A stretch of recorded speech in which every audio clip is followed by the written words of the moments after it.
Bismillahirrahmanirrahim.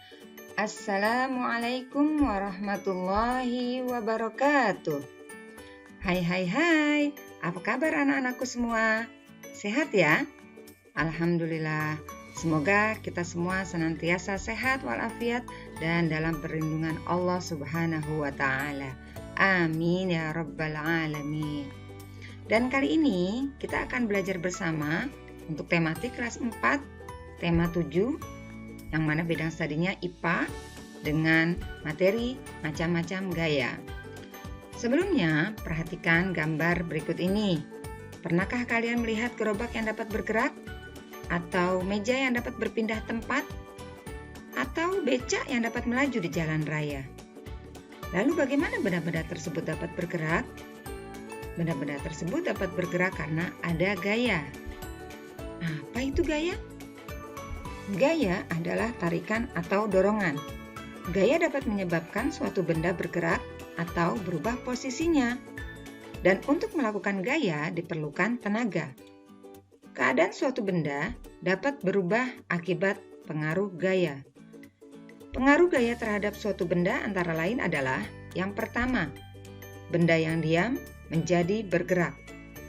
Contoh meja yang didorong, atau bola yang ditendang, atau gerobak yang ditarik.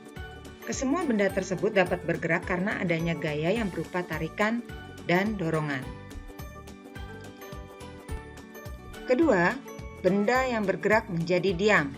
Contoh, saat sepeda dikendarai lalu direm, maka gerak sepeda menjadi lambat dan akhirnya berhenti. Yang ketiga, benda bergerak berubah arah. Contoh, saat bola yang menggelinding lurus, lalu ditendang, akhirnya terpelanting ke atas. Yang keempat, benda berubah bentuk. Contoh, botol air mineral. Ketika sudah kosong, lalu diinjak, maka dia akan berubah bentuk. Atau balon yang awalnya kempes, lalu diisi angin sehingga menggelembung dan besar.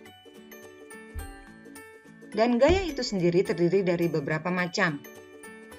Yang pertama, gaya otot, yaitu gaya yang timbul karena adanya aktivitas otot yang dilakukan oleh manusia dalam kehidupan sehari-hari, seperti mengangkat televisi, memotong kue, mengayuh sepeda, ataupun menendang bola.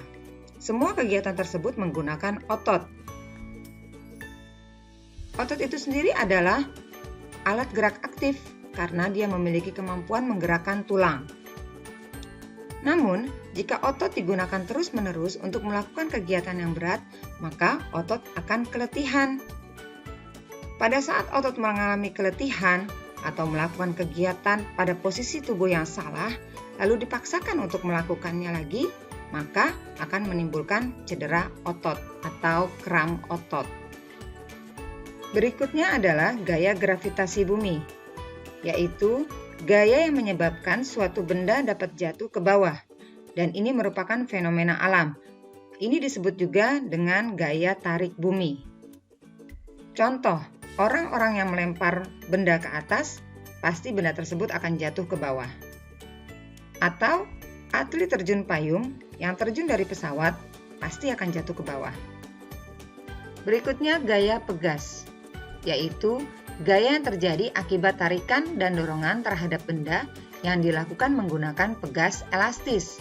Contoh, ketapel, karet gelang, ataupun pulpen yang memiliki pegas di dalamnya. Berikutnya adalah gaya magnet, yaitu gaya yang timbul karena adanya tarikan magnet terhadap benda-benda yang terbuat dari logam tertentu.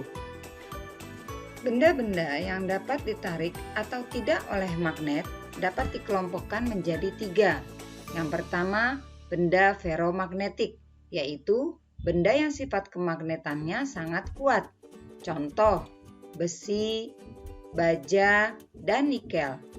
Benda-benda ini jika didekatkan kepada magnet, maka dia akan tertarik oleh magnet. Yang kedua adalah benda paramagnetik, yaitu benda yang sifat kemagnetannya lemah. Contoh aluminium dan platina. Yang ketiga adalah benda diamagnetik, yaitu benda yang tidak memiliki sifat magnet atau disebut benda non-magnetik. Contoh kayu, kaca, dan emas.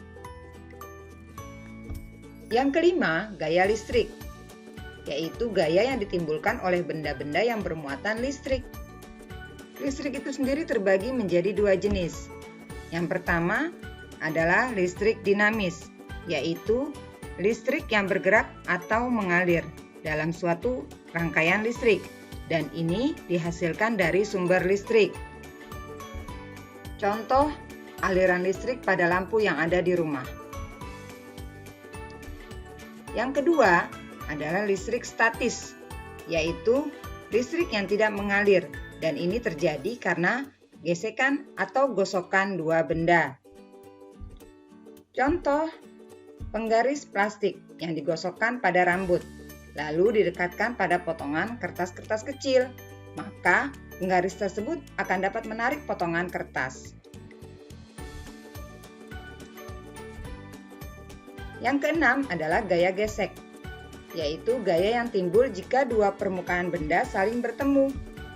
Semakin kasar permukaan suatu benda, maka gaya gesek dan hambatannya akan semakin besar. Contoh kegiatan yang memanfaatkan gaya gesek dengan permukaan halus sehingga tidak adanya hambatan, seperti ketika kita mengasah pisau atau ketika kita menghapus papan tulis.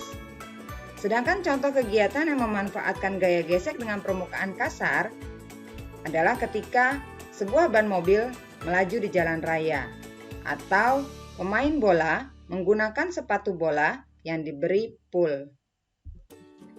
Baiklah anak-anakku, demikian penjelasan singkat tentang gaya. Semoga bermanfaat. Terima kasih atas perhatiannya.